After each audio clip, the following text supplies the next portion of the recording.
Thursday morning, I'm Jeff Coleman. And I'm Deborah Pinkerton. Welcome to Morning Light. Well, Hurricane Milton made landfall on Florida's west coast last night as a Category 3 hurricane. 12 inches of rain fell in the Tampa area alone. At least 36 tornadoes were reported across the state, and 3 million people are without power. 2,200 flights across the country also canceled. Milton is now headed out into the Atlantic as a Category 1 hurricane. If you're looking to support families in the aftermath of this storm and in the storm, you can donate to Samaritan's Purse. We would encourage you to do that. Yeah, they certainly do need that. And the Tampa Bay area really has not seen a hurricane like this since 1921. So very devastating for all the people living there. Of course, we are continuing to pray for them. Well, in just a moment, our Morning Light panel will go behind the headlines. But first, here's a preview of what's coming up later in the show. October is Down Syndrome Awareness Month. We will talk with a family who is raising a child with Down syndrome and hear from a local coffee shop who is making sure everyone's light shines brighter. These are beautiful, beautiful stories. Well, it is Thursday, October 10th, and it will be weeks until the full impact of back-to-back hurricanes is fully understood. But the storm's true devastation may be hundreds, even thousands of miles from the epicenter, right here with minute-to-minute updates. Anxiety for loved ones and concerns over global weather changes is causing waves of unprecedented fear. So what should we do with this fear-inducing news that's constant in our inboxes? How can we engage without losing hope and giving in to the whispers of constant anxiety? And it certainly is. I can't imagine going through what they're going through there in Florida. Can you imagine just being in your house, everything boarded up, the sirens, the wind, the rain? Just that's traumatizing. When you have to cling to Scripture and truth in Scripture. That is absolutely right. And in between weather alerts, you've probably received a text or two from political candidates telling you how your donation or even $1 could prevent the end of civilization. But is that an acceptable fundraising technique, or is it a form of deception and manipulation? I know when I receive those, I push delete and report. Oh, you don't believe them? Well, Down Syndrome Awareness Month is underway with heightened urgency, even with life expectancy increasing dramatically from 25 years in 1983 to at least age 60 and above. And those living with Down syndrome living normal, productive lives.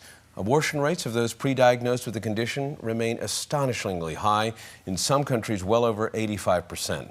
So as Pennsylvania policymakers battle for inclusion of marginalized citizens, what can we do to make the Commonwealth welcoming to these extraordinary people?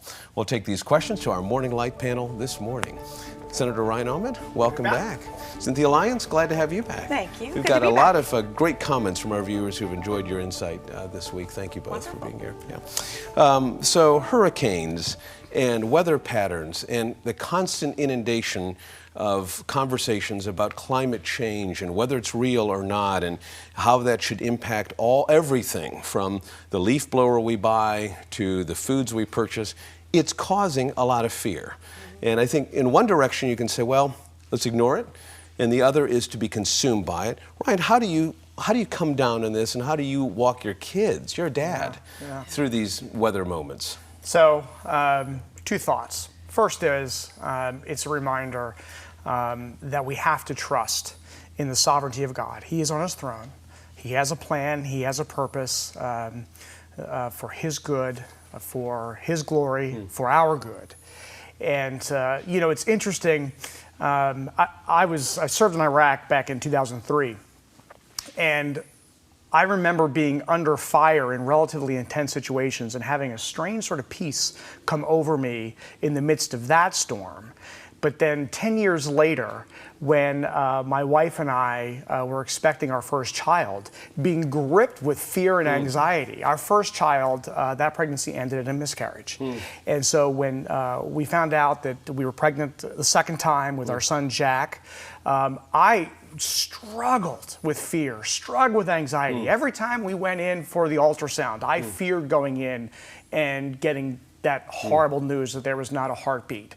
And so for me, that was a time where I really had to turn that over to the Lord and just trust that He was in control, that He was sovereign, that He had a plan. And then a few years after that, when my father got a horrible cancer diagnosis, and all the ideas that I had of experiencing life with my dad as a grandfather, I had to open up my hands and let go and turn that over to the Lord. It's hard, but trusting the Lord that He's sovereign, He's on His throne, and He has a plan for His glory and our good. Cynthia, it is, and this is the same root cause, right? If whether it's the illness or diagnosis or a weather pattern, same root fears. How do you battle through fears and anxieties? Sure. I don't think we're living, or we should be living, with a spirit of fear. Really easy to say we should trust, and hard to do it. It's a path that we really need to learn how to do. You know, the easy answer to being inundated with the text messages and what we're hearing on the news and the phones and all that kind of stuff, turn them off.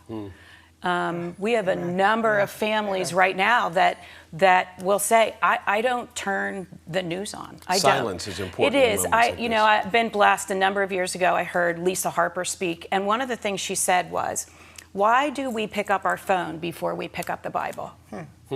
And in the morning, so often, don't we just turn the television on to see what the day brings instead of what our... That's right. Instead of what our morning devotion is, and then we miss what the Bible says to us because we're so worried about whether or not, Jack is going to wear the right outfit today, which isn't true. But it's such a great point, is stepping away from the smartphone, social media. We made it almost all week without me talking about smartphones and social media. That could be another show. It could be. It's so critical that there's a time to dial back, to turn that off.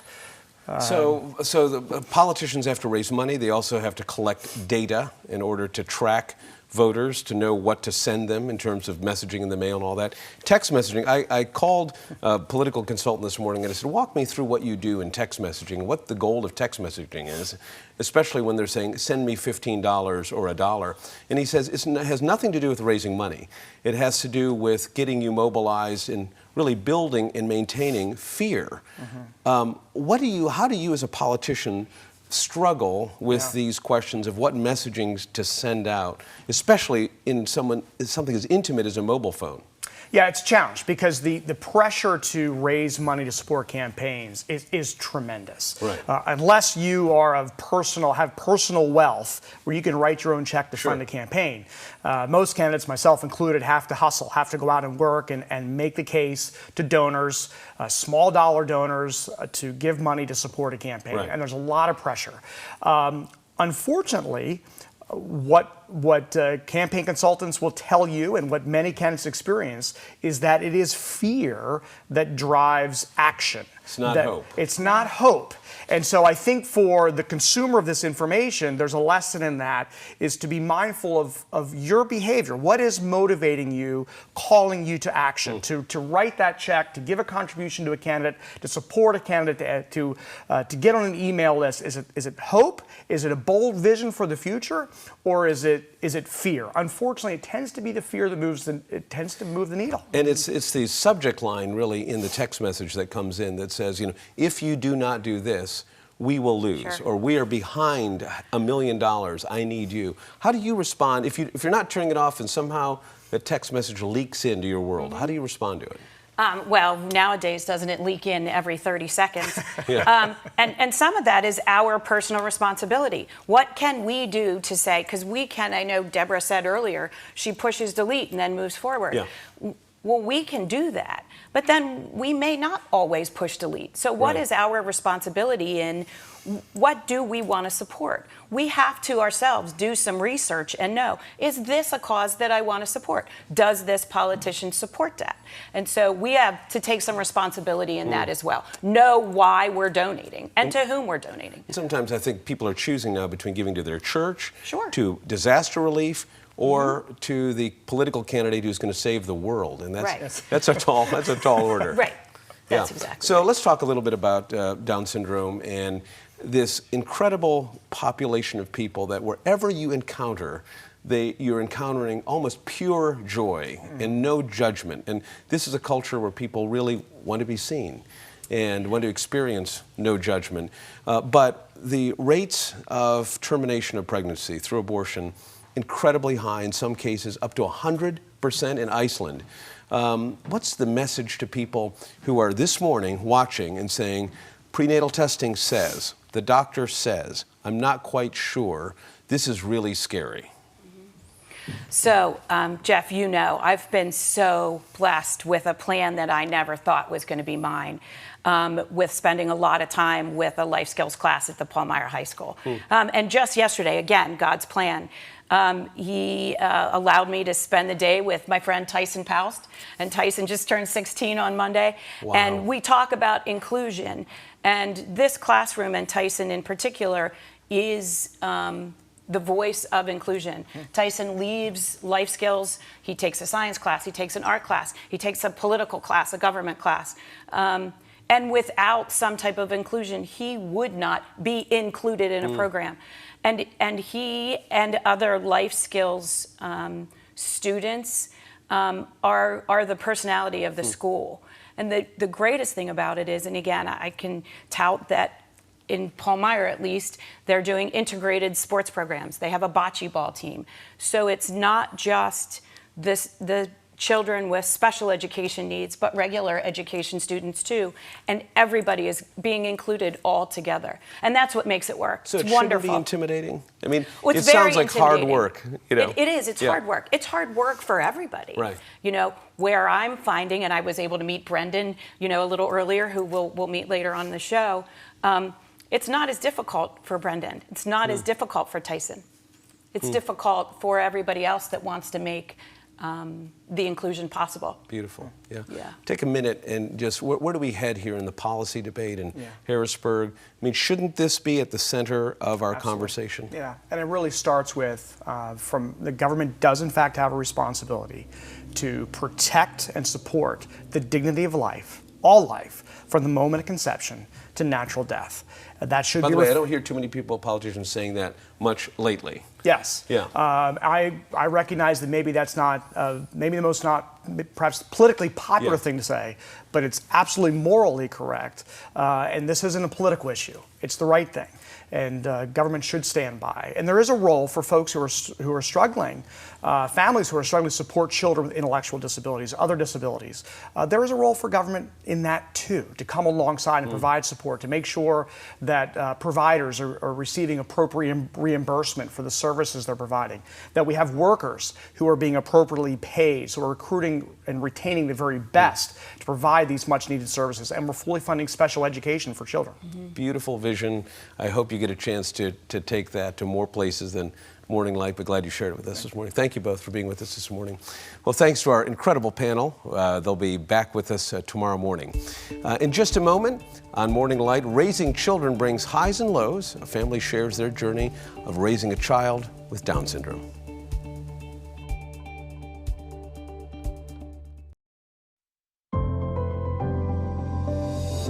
About 6,000 babies are born with Down syndrome each year in the United States. That's according to statistics from Healthline. Down syndrome is a genetic condition where a baby is born with an extra chromosome. This can affect how their brain and body develop. While some people have mild to moderate problems, others may be more severe. Babies of any race can be born with Down syndrome. It does not discriminate. And October is Down Syndrome Awareness Month. Here to share their journey, Linda and Kevin Kenny, thank you for being with us. Talk to us about your journey. Well, Brenden is the youngest of our 12 children, and we did not know that he was going to be born with Down syndrome. We were just thankful that he was healthy. We have raised him just like we've raised the rest of our children. We've had some challenges, but I would say most of it has just been a God-given blessing. God knows what he's doing. So we're just very thankful that he chose us to be his parents. Yeah, congratulations, 12 children, oh my goodness. Tell me, what have been some of the challenges and how has God really laid the path for you? So I would say probably navigating,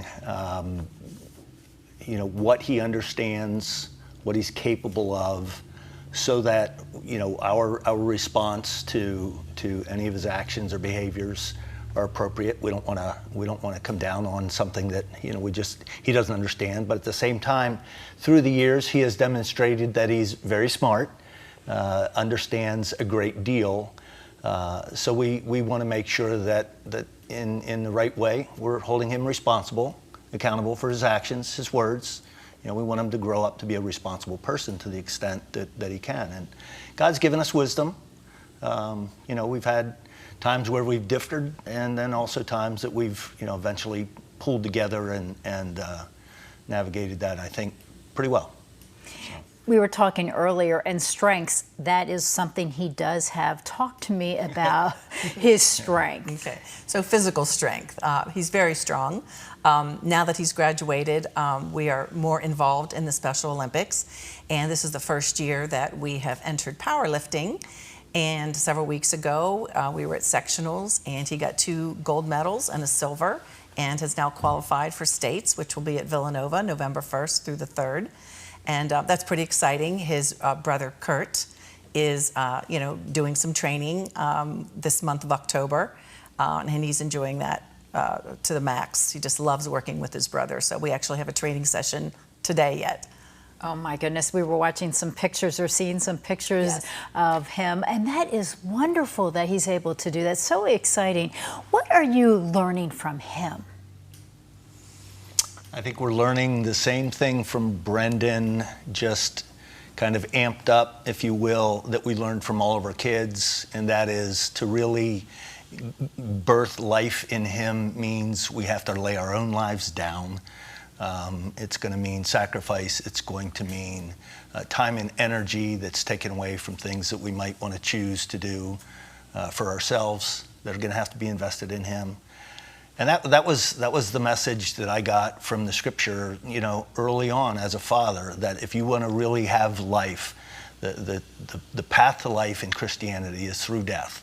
And then he gives us that life back. And I couldn't be happier as Brendan's dad or the father of 12 kids. It's the way that promise of that concept in the gospel is true. And Brenden is a happy, singing example of it.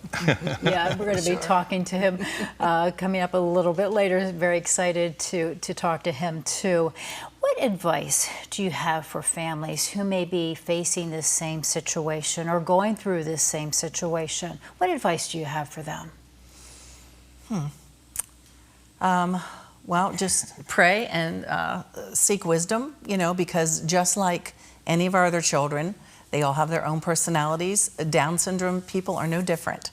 So just pray for wisdom, how to navigate his needs. And again, like Kevin already mentioned, just different challenges as far as a little stubborn or just praying for wisdom, I would say, was one of the big. I would also say that just beware that testing, cognitive evaluations, it can be a double-edged sword. There's a lot of uncertainty that is going to come with having a Down syndrome child. And sure, testing, if your heart motive is right, maybe it's going to help you, but it could also create a lot of unnecessary anxiety. And I remember just saying, no, thank you. We're not sending him back. He's a keeper. And We're going to navigate how that plays out by God's wisdom, the rest of our children and our bigger family. And it's going to be what it is. And we're going to meet that future with him with arms open wide. So just beware that knowledge and science is wonderful, but it can build a lot of anxiety too. Beautifully said, and really, God's plan. Thank you both for being with us. And coming up next on Morning Light, we will take you to a local coffee shop where Linda and Kevin's son, Brenden, works. The owner will share her personal story with Down syndrome and the employees who work there, and you will hear from Brenden too.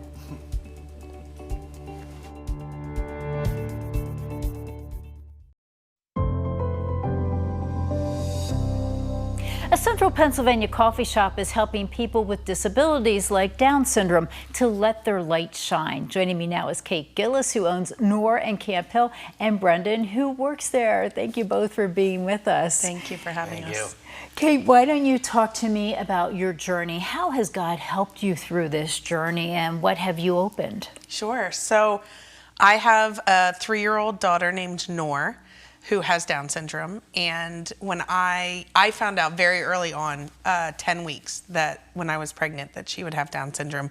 And so going through that process and what that would look like, envisioning what the world was going to look like for her, my husband and I decided that we wanted to create a place of employment for individuals with disabilities, because we knew that was one of the challenges that folks would have getting access to employment. And so we created Nour, the coffee shop, and Nour the human.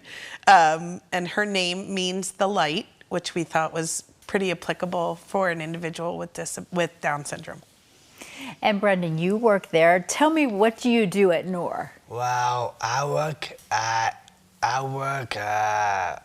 for Barista back. Barista Yeah. back, And what do you do?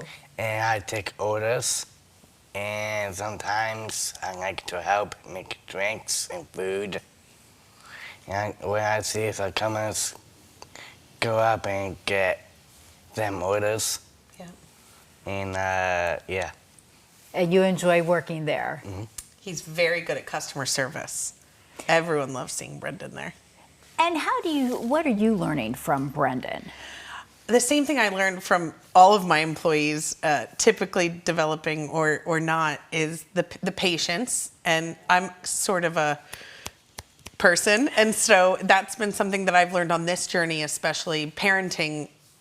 I have 3 other children as well that we adopted through the foster care system. And so parenting and working with individuals has taught me a lot of patience. That's been a gift that I've received in the last few years. Yeah.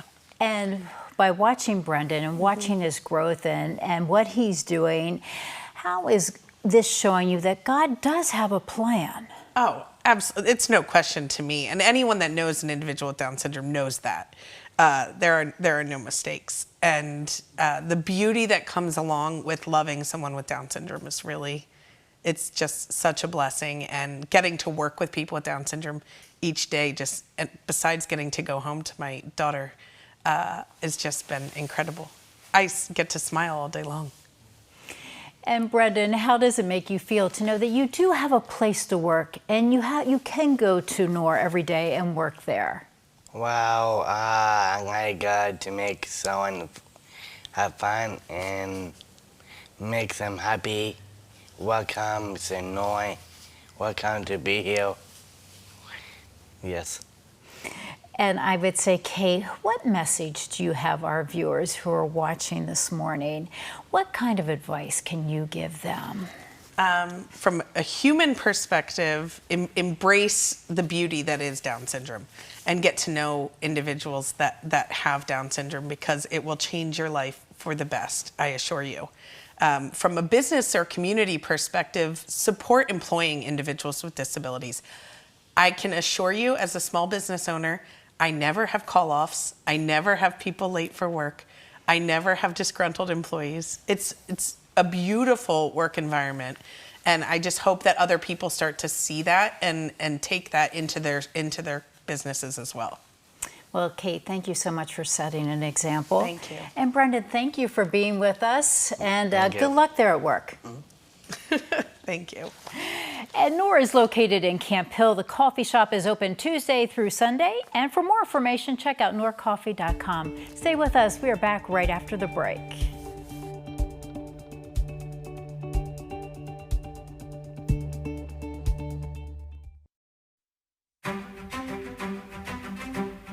Coming up tomorrow on Morning Light, thousands of people are dealing with the aftermath of Hurricane Milton and Hurricane Helene. A couple of Central Pennsylvania nonprofits share how they are putting their faith into action by helping the thousands of victims. That's a look at what's coming up tomorrow on Morning Light. Now, Jeff, your closing thoughts.